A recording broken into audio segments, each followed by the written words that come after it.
Welcome all the delegates and the esteemed participants of this International Conference on Temple Art and Architecture. So I think this is a great occasion which is being organized by Dr. Tanisha Datta and his wonderful team close to the Khajuraho temple complex. At the outset, I like to say I wished I was there physically with all of you, but I'm really missing it because at IIT Kharagpur, which is Indian Institute of Technology Kharagpur, my responsibilities all of a sudden have increased to the fag end of my career.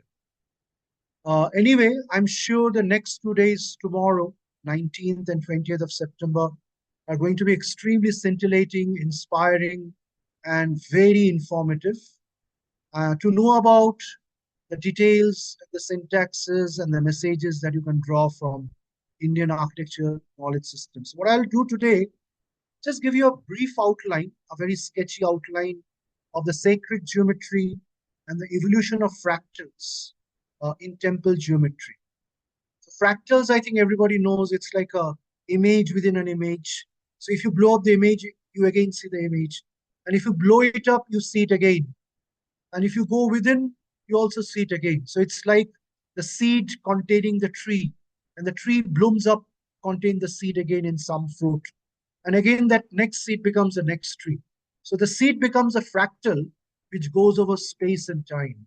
So similarly, geometry and fractals in temple geometry are two very foundational and fundamental things that we need to do. I'll start with this slide, which is a very important moment. That is September 11th, 1893, when Swami Vivekananda, one of the top representatives of Indian culture, heritage, and spirituality, landed in Chicago to deliver the last address on September 11th. After he had delivered, he became globally popular. I mean, his name came in all the newspapers. But very interestingly, after the speech was over, most of the people who came around him were just not people of religion and philosophy, but they're people of science, like Nicholas Tesla, the great Tesla person, the magnetic coil and the cars, Hermann Helmholtz, the great thermodynamic person of heat transfers, the foundation of engineering. And then finally, Lord Kelvin, who is one of the founders of electrical sciences. So the next slide explains the same four of them, Swamiji and the three top scientists of the world, where they exchanged a foundational and a fantastic relationship. If you look at the bottom, between force and matter of modern physics and what you call prana and akasha of ancient Indian cosmology and spirituality. So if you look at physics, force is something which moves matter, and matter is something which is moved by force. And the most important thing is that the relationship Tesla drew with prana and akasha, which is a very foundational and a fundamental thing. So it is like a relationship between the container and the contained. Like if you have a bottle of water, the container is a kshetra or the khetra, and the contained is the khetragya. So akasha or space is the container, and prana is the contained, which is a khetra. So our human body is a combination of prana and akasha, and mana, which is mind, vibrates between the two. But when you have the human body inside a temple, the temple contains the human body. And when you have the temple in a temple city, the temple city contains the temple. And when you have a big city which has the temple city, then the very big city contains the temple city. So we always have a fantastic relationship between the container and the contained, between the kshetra and the kshetragya, which is a very foundational concept of sacred geometry in temple architecture. So with this background, I'll just move on and quote a very important writing by Swami Vivekananda, Cosmology.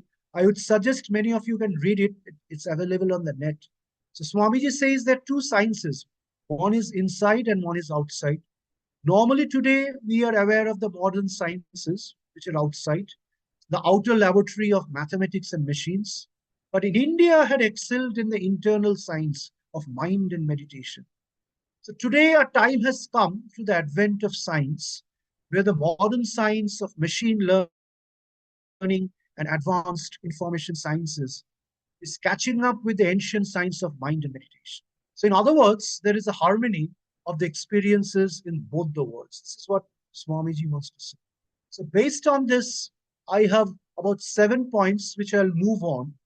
So, the first point is evolution of the sacred archetype, which is the mandala. So, mandala is a geometry which reflects the container, the kshetra, but within the container, it contains all the changes that's going on inside. Like a solar system, which is a whole system, but it contains all the planets inside, with the sun right in the center. So this has been the origin of most of the thoughts and the building construction that happened in ancient India, which is the Vedic altar, which is the Yagya Vedi, the Vedic altar. And Swamiji says the Vedic altar was the origin of all geometry. It was from India, one of the largest and the richest of all sciences, the language of science, that is mathematics and geometry, had originated. And with that, India was very advanced in positional astronomy and also architecture. So these four sciences were all one. In India, the sciences or the systems of knowledge were all interconnected. So this mandala is just not a circle or just a diagram, but it represents the changes which are going across space and time. So you have various kind of mandalas, like the flower web, the centripetals around the center, the atomic circle, which is the atomic energy, the spider web, the Kala Chakra mandala. So that it is mostly described in the Asia Pacific, in China, Japan, and Korea as the Tao, where the two opposites are iterative and they're constantly vibrating with each other. So in one cycle, prana becomes more predominant. So we go back to the origins of creation. In the other cycle, akasha becomes more predominant. We come back to creation. In other words, in one cycle, we go back to the intangible. That is the whole purpose of meditation inside a temple.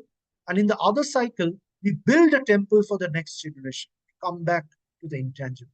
So this relationship in the two-way ladder is the eternal representation of the mandala. So this mandala is present in various architectures or space forms around the world. What you see here is ancient Borobudur, which means a temple of 1,000 Buddhas, which is symbol of the Shahasradal, Shahasra Kamala, which is the fontanelle or the head point of the human body, which is right on the crown of the head. So Borobudur stands for that, and it stands for one of the most ancient thoughts built outside India, which is just not a temple, but it's also a living demonstration of the relationship between human consciousness, the whole universe, at its highest form, at the Shahasra Kamala, at the pericarp of the 1,000-petal lotus. So this is actually a very special thing, which is the spiritual content. And this is very well coined by a great architectural historian. And it's very interesting to see that a British historian coming from a different country is able to understand Indian architecture a little more than us. So he says, with every architecture, there's something special. With the Greeks, you have the refined perfection. With the Romans, you have the scientific construction. With the Gothic, you have the passionate energy, and so on and so on. But with India, the outstanding quality of architecture is in its spiritual content. And Sir Percy Brown says, it is mind that is materialized in terms of rock, brick, and stone. This is a beautiful comment that can come from a foreigner in an Indian land. So that's very interesting. And what Alice Bonner, another great person who came from Paris and he dedicated her life to Kala Bhavan, BHU, and there is an exhibition in Varanasi. I think many people have seen it. She says, what you see in India is temples and diagrams and sacred diagrams. It's actually a feeling, a great revelation acquired by innumerable generations and uncounted centuries of meditative experience. And all that becomes a circle, all that becomes a circle, which you call the mandala. So the mandala is there, it's mentioned in the Prashna Upanishad, it's mentioned in the Brihadaranyaka Upanishad. But nothing comes close to one of the most important reference to mandala in the Guru Gita, where it says, Akhanda mandala karam vyaptang yena characharam. That means the whole cosmos is represented in a cosmic flux, a cyclic continuation and iteration of changes in space and time. Tatpadam darshitam jana. Though the changes are happening outside, but something is constant in the center. That is the Tatpadam darshitam jana tasmaisi guruve namah. So this center and the periphery, which is the mandala, the nabhi and the mandala, the nave and the charka or the sarka or the kark, which means the church, is the foundation of Indian architecture from days and times of remote antiquity. This is the foundation. This is the whole foundation. And the mandala represents the container which contains the changes and the evolution of prana from the lower koshas of material manifestation to the very high koshas of Maya and Anandamaya, and even beyond to the Turyatit kosha of Nirvishesh consciousness, undifferentiated, immutable consciousness of the universe. So the mandala is a foundational thing of the whole. But today, science has progressed very much, and there is a science called the precession of the equinox, which talks about the third movement other than rotation and revolution of the Earth around the Sun and Earth's movement around its own axis.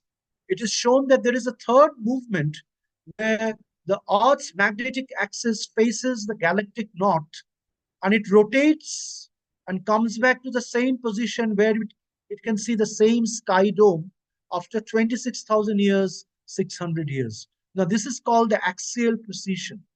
So that means if tonight, if you're seeing something in the sky, if you want to see it again, you have to see it 26,000, you have to wait for it to see 26,600 years later. So what happens based on this, the computer has evolved what you call archaeoastronomical softwares. So the first work was done by Rishi Bankim Chandra Chattopadhyay, very interestingly, and there's been work done by international scientists. Of late, former director of IIT Kharagpur, Professor Amitabh Ghosh, has a book in Springer, and there's also Professor Talegiri and others from the Tata Institute of Fundamental Research, through which they have plugged in the data of various sutras of the Rig Veda, and it is revealed that the middle portion of the Rig Veda was written nothing lesser than 8,000 to 5,000 BC, which means the Rig Veda is at least 10,000 to 7,000 years old. That is only the middle portion of the Rig Veda. And the older portion of the Rig Veda, which is the Saptarshi Yoga, is possibly much before that. So today with computers, machine learning, and mathematics, you are able to decode mind and meditations of the rishis, which is so evident in the precession of the equinox. So this is the diagram of the precession of the equinox, and the reflection of this diagram on the earth is actually the foundation of the mandala. So what you see here below is a book by Professor Amitabh Ghosh. I joined IIT Kharagpur when he was the director. This is a very powerful book. So people who are interested, they should have a copy of this book and read more about archaeoastronomy and mathematical precision of the dates of the Rig Veda and the axial precision of the sacred geometry. So this axial precision is reflected in the mandala. One of the biggest description of the mandala is in the rooftop of Kailashnath temple in Ellora, which depicts the 4 cardinal points you can see here of spring, summer, autumn, and winter, and the reflection of the 3 levels of the mandala around rotation, revolution, and the precession of the equinox. So you can imagine India was aware of the heliocentric science thousands and thousands of years prior to modern Europe or Western civilization. So this is the whole foundation, which was actually forwarded by Maharshi Kapila, his Shanko philosophy. And the whole of Buddhism is actually a derivation of that, because Buddha was born in the city that belonged to him, Kapila Vastu. And about 80% of Buddhism is all about Sankhya Darshan.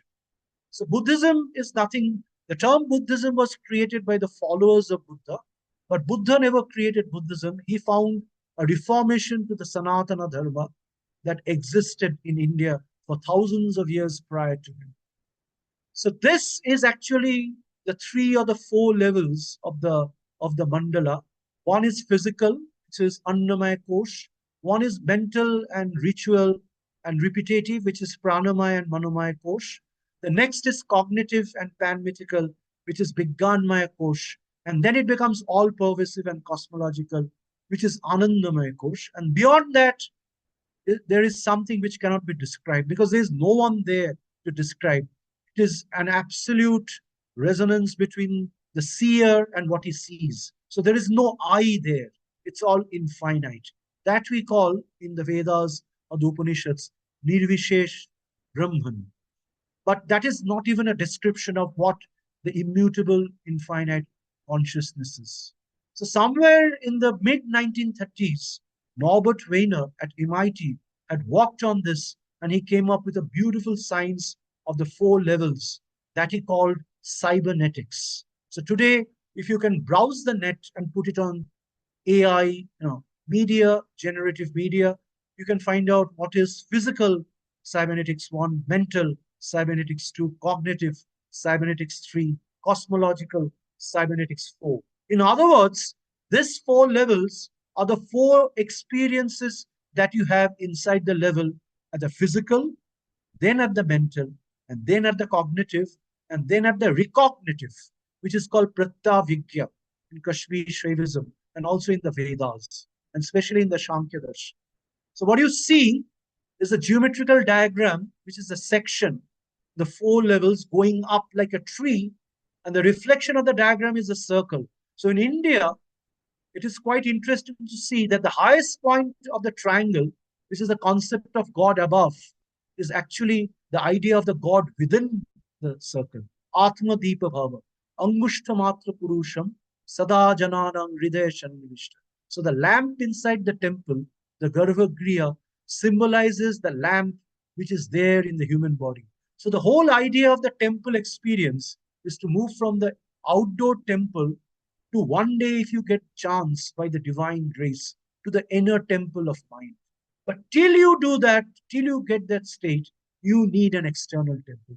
We are all ordinary people, so we need external temples. So that is why temples are very important as structures of meditation. So this is actually described by Kalidas in Meghdootam, the Purva Meg and the Uttar Meg. And Purva, is past, and Uttar means future, and Purva also means the east, and Uttara also means the north. So in India, most of the words are both space and time. This is the beauty of Indian architecture. About 50% of the words in Indian architecture conveys both spatial and temporal meanings. That is the foundation of what you call mandala. And it has a static side like a meditative Buddha, and it also has a dynamic side like the dancing Shiva or Natarajan. That is the beauty of Indian philosophy. One is Brahman, as you see on the right, and one is Brahma Shakti, that you see on the left. On the right, you see the intangible, and on the left, you see the tangible that you see in this universe, which is a play of Shakti. So the temples are in the domain of Shakti, and Brahman is beyond the temples. So, like Varanasi, as opposed to the Ajanta caves. So, you go individually to meditate inside the Chaitya temple of Ajanta cave. But in Varanasi, you pray and dance and have festivals together. So, India has a worship system of individual liberation and also collective enlightenment. So, that is why the Upanishads say, Attana Makshathaya Jagadhitaya Cha. My salvation is the resurrection of the whole world. That's what Buddha said, and that's also what Jesus Christ has also said. So with this, we come to the expression of the pattern mandala. And I think I've made my point. We can go a little faster. So various mandalas has been discovered in India, just not the Indus Valley civilization, but also at the historic Ratnagiri petroglyphs, which has been recently discovered on the Konkan coast at Sindhudurg, where various petroglyphs has been discovered. The first report was presented by Dr. Tara and Sheridan in 1935 in the Yale-Cambridge expedition. And Professor Chardin was actually a Jesuit priest who actually came to India to rediscover the history of India. So there's a huge contribution of Professor Taylor de Chardin on the recovery of true Indian history. And this work has been taken forward by the Deccan College of Pune, the Smithsonian Foundation, and also the British Broadcasting Corporation explorers. So there they have discovered, you can see the diagram on the left, which represents a mandala, the 12 months or the 12 sidereal astral zodiacs, with a hint of the swastika in between. And in between, you can see the human form, which is the swastik. And and and photoluminescence dating has taken this particular petroglyph to about 14,000 BCE, before Common Era, which means about 16,000 years back, the Indian people on the Konkan coast had ideas about heliocentrism. Now, this is absolutely a fantastic revelation. I just met Dr. Prajat Joshi of the Deccan College, who is actually the guru, the PhD guide of one of my junior colleague, Dr. Jayashree Anand, in the Center of Excellence at ICTAAS. So I had a detailed conversation with him at a recent conference on culture under the Ministry of Culture in Delhi. This was just a few days back, and I was doubly confirmed. So you can see other mandalas which are also discovered. So which means India was fantastically progressed and advanced at this point of time. This is a top view of the sacred diagram, and inside you can see the human form. So that means within the impersonal mandala of the cosmos, the container, inside you have the human being. So this is a pinda and this is a brahmanda. So the human being is the measure of the whole universe. Man is the measure of all things, as said Protagoras, Leonardo da Vinci, and Vitruvius. And the Nath yogis of India said, Pindo Madde Characharam, So Janati Sang Pindo Bhavati Bharat. So that means the microcosm contains the macrocosm. So this is the foundation of India's sacred architecture. And these are some diagrams which explains that. And it is based on this. Adi Shankaracharya much later had founded the four cardinal points of Badrinath in the north, Tungabhadra in the south, based on Jajurveda and Atharva Veda. I'm sorry, Atharva Veda and Jajurveda. And then Somnath on the west, based on Samaveda, and Sri Kshetra in the east, based on Rig Veda. So this is purely a swastik plan of the mandala, which is the sacred geometry of India. So these are some of the more detailed diagrams that you see.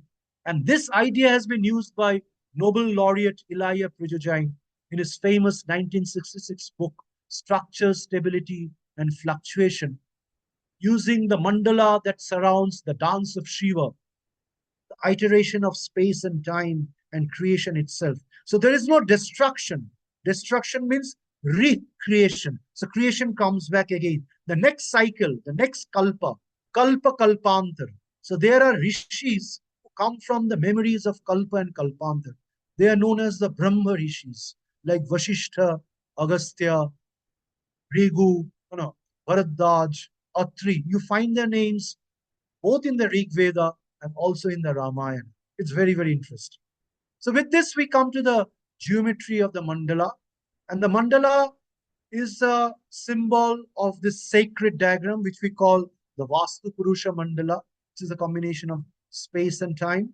And it is also the combination of the sacred formation of the temple geometry, which is the plan, the circle, and the elevation, which is some kind of a form, especially the North Indian temple form. So the inside of a North Indian temple form is like this. The outside of a South Indian temple form is like this. I mean, you'll see that Khajuraho, a North Indian form, follows this inside, and say a temple in the south, like that of Kanchipuram, follows the temple plan of a Gopuram outside. So the South Indian temple form and the North Indian temple form are complementary and reciprocal. One follows the Agni Shikha or Shikhara, the other follows the Amrita Chrome, Soma or Go. Go means the Amrita. Avang Manasa Gocharam. Go means light, the light of the heaven, the droplets of heavenly light. Soma, Soma Amrita. So that's why we call it Gopura. In other words, the Agni Shikhara of the North Indian form and the Gopuram of the South Indian form represents the cosmic thermodynamics of fire and water, which is also the foundation of Chinese Feng Shui. Instead of fire, they use wind and water. Feng Shui. So this is a fantastic similarity between India and China. And this is how the shape grammar, this is from my book, which I had written pretty long back. It's a part of the annexure. So I picked up the diagram. On the left, you can see the North Indian forms. As you go in, it becomes smaller, but it becomes taller. But in the South Indian form, as it as you go in, it becomes smaller, but it becomes larger. It is just the opposite. And these are some of my very ancient sketches drawn about 25 years back in an exhibition. So you can see the two chromas of the temple form, which is also based on the latent heat of changing from earth, Kshiti, to Apa, which is water, to fire, which is Agni or igneous, to Bayu, which is bios, and finally to home, which is space. So the whole Panchabhuta is actually a transfer of latent heat in physics. So India was also so advanced in such understanding. And this understanding is transferred to a sacred geometry, which is a fractal geometry of a temple. I think many of you who is attending this conference is familiar from this point onward of what I shall be saying. But some of the things which I just said till this point, maybe you are hearing it for the first time. So I request some of you who have not heard it to explore and find your own opinion. Don't listen and agree with whatever I'm saying, because science is questioning, exploring, experimenting, and it is empirical. So based on this, the fractals are formed, like the seed within the tree and the tree within the seed. So if you go inside, you find the fractals. If you come outside, you find the fractals. So fractals are foundational to one of the most important areas of design today, which we call parametric design. National University of Singapore has a front edge department of parametric design in collaboration with Massachusetts Institute of Technology. The campus is in One North in Singapore. So this is where they have generated some of this diagram. And one of the great professors from England is Professor Adam Hardy, who has a book on all these things. And you can see the fractals visible in all our temple forms, like in Modhera, like in Adalaj. And even Charles Correa has attempted a bit of this in the city center one of Kolkata. I mean, he has brought down the heritage from the ancient time. So it is like deconstruction. You're scooping down, you're digging earth, bring down the water from below. So, and around the kunda, you're making forms which are going outside. So if you look at this diagram, you see two propensities. One propensity you're digging within, the other propensity you are building above. So one is the vertical arrow going inside, other is the vertical arrow which is coming up into the heavens. But in the kund, you see a juxtaposition of both the arrows. Now, this is absolutely fantastic. That leads to the three-dimensional evolution of the mandala. And the mandala finally constitutes the temple form. So you will be experiencing the temple of form of Khajuraho, which is just not a temple architecture, but it's also a living exposition of art and various other things as it had existed in the early medieval times of India. And this is how the fractalization of the temple goes up from a simple mandala and going up to a point mandala, the center, the nabhi, the nave of a church or the nabhi of a temple. So that is the point from where the whole centripetality of the circle coming within and the centrifugality of the periphery going without is maintained a balance. So the point where you maintain a balance is the temple form. It's called the satellite orbit of a temple. That's called a Rahu Paksha, a Rahu Paga, or a Kanaka Paksha, or a Kanaka Paga in, say, for example, Odissan temple complex of the Ganga dynasty. So if you go to Odisha, you'll find a detailed elaboration in Lingaraj temple, in Rajarani temple, and many other temples of Odisha. So every state, every region has a further detailing, but the overall aggregate geometry of forms is the same. So this is probably the temple that you're going to see. And here you can see that the temple is like a multiple fractal. It's like a dance of Shiva going up, Tandav Nitra. So temples are coming around temples, going to the master temple. So around the master Shiva, there's small, small Shivas. So there is one Shiva who is Shantam Shivam Advaitam, the Shiva of all Shivas, the Param Shivas. And all the rishis, the Balakilla rishis, the small rishis and the big rishis, the medium-sized Shivas and the large-sized Shivas are all dancing around him. That is the dance of time. So that is typified with multiple shikharas around few lesser shikharas, around 4 shikharas, around 1 shikhara. So the whole of temple fractalization of shikara is based on this distribution of name and form. And that is how Indian architecture is formed. I think we are familiar with most of this diagram. So there is a deep sacred geometry and a strong science of geometry which has evolved over a period of 4,000 years or even more, from pre-Buddhist times to about 3,000 years after Buddha. About 3,000 years after Buddha. Yeah, it's all fine. So this is how the temple architecture has evolved over time, and the fractalization has evolved over time. So finally, at the end of the day, the temple represents the infinite. So within the finite, you see the infinite.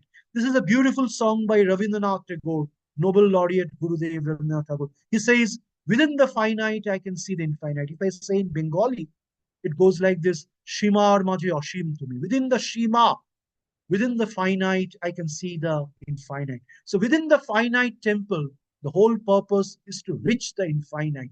That will never happen in a day, may not happen even in 10 years, but it may happen across lives. So that is why in India, we have the concept of transmigration, metempsychosis, reincarnation, and rebirth, because that is the Sutratma, which takes us from a lesser life to a greater life, till it reaches the fulcrum, the Libra, the liberation point, where we attain nirvana and we get a touch of the infinite. But before that, you need the temple. After that, you don't need the temple, because you yourself is a moving temple. Like Sri Aurobindo is a moving temple. He doesn't need a temple. I mean, Ramana Maharshi is a moving temple. I mean, Shiddhi Sai Baba is a moving temple. Gandev, Ganeshwar is a moving temple. Kabirji is a moving temple. I mean, you don't need a temple for them. Trailanga Swami is a moving temple. Mata Anandamayi Ma is a moving temple. So you have to move from the tangible temple to the infinite rental. So the mandalas has various application, as said by Alice Bonner, and it has been made evident by Charles Corey, architect in Jahar Kala Kendra. You can see the Navagraha mandala, the 9-square mandala. So the 9 squares are inscribed inside a circle, and that is also evident in the plan of Jaipur, which was built by a Bengali architect, Vidyadhar Bhattacharya, about few hundred years back. And that is also evident in the Indus Valley sill. If you see my cursor, you can see the Navagraha Mandala on the unicorn sill. So that means the idea of the 3x3 Rubik's Cube matrix was there in India for more than 5,000 years. So here is a blow up of that. And it is from here Bodha Tantra has evolved the Kal Chakra Mandala, or the Vajra Mandala, or what you call the Dhatu Garbha Mandala. So these are the various terms that you find in esoteric Buddhism also. And this was used by a French architect who came to India to design the modern capital of Haryana and Punjab integrated at that point of time. His name is Le Corbusier. And this is a sketch by Le Corbusier on the Vastu Purusha Mandala, which sits in the book of the Lee Modular, published by MIT Press. So this is absolutely fantastic. And these ideas have been built in different parts.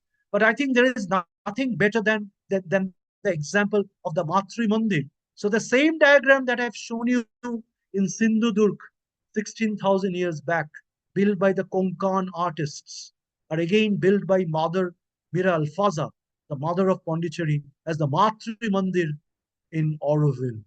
It is the same mandala with the 12 spokes and all the energy cycles finally converging. So 12, the many becomes 12, the 12 becomes 4, and the 4 finally becomes 1, and the 1 becomes infinite. That is the whole foundation of the mandala in the Matri Mandir. So this mandala is used, as I said, in books, famous book of the Tao of Physics. It has been presented to CERN, World's Particle Physics Center by the Department of Science and Technology. It is evident in the Goripatta Mandala, which is the Shiva Lingam, which also has been found in the Indus Valley civilization. And it is also evident in the Rig Veda, where you find Khetrashapati Sambhu, which is Rig Veda 7.35 and 20, which talks about the Shambhu Shiva Mandala. And these are the detailed pictures of what I just said in the previous slide. And I think the book which I have already showed you before. So these ideas of mandala, of sacred geometry in India are right now nourished and cherished, and they are basked by the best of minds in the West, like Nobel laureates. So with this, I come to the end of my presentation. So the whole idea of the mandala is like the journey from the origin to the destination. That means Chidakasha, which is inseparable existence of prana and akasha, finally comes down to split into bhutakasha. So this world where we roam around and we see a material temple is a world of bhutakasha by the Panchabhutas. But there is a return journey for which we need a temple. Initially, we build a physical temple, and then we have a mental temple, and then we have a meditative temple, and one day we have a yogic temple. So these are the 4 temples, and one day you don't need a temple anymore because you yourself, you are the temple of man. You become the temples of temple. So this whole journey is actually the journey between the origin and the destination, between the intangible and the tangible, where you come down from the immutable, unexpressed, to the mutable and the tangible, where the akasha is more expressed and you can see the visible temple form. Like the river, it comes from the mountain. And then again, the river returns back to the mountains, which is a reverse journey to the snow-capped mountains, where it goes back to the intangible. So this two-way journey is a complete journey of the relationship, as I said at the beginning of the presentation, between the container and the contained, where the container is akasha, the temple form, and the contained is the activity, the meditative activity that we attempt or try to do inside the temple form. Till we are able to reach that level of perfection, some minimum level of perfection, we need an external temple. Once that perfection starts coming to us, we move from the physical level to the mental level, and then we start getting the inklings of the cognitive level. So this, in sound vibration, we call it the Vaikhari, the Madhyama, and the Pashwanti. And then after that, we penetrate the Pashwanti, the visible realm of the sound, and go into the highest realm, which is Para. And of course, there are levels after the Para, but these are the very broad, simplified classifications of the 4 level of temple functions. And as I told you before, this was devised by Norbert Wiener of MIT in the 1930s, called cybernetics. And incidentally, he was a very good friend of Professor Satyendranath Bose and Meghnad Shah and also Prashant Mahalnavish. He was in Calcutta for about a month at that point of time. It is so interesting to know. So with this, we are able to reach the temple of all temples, which Swamiji calls the Taj Mahal of all temples.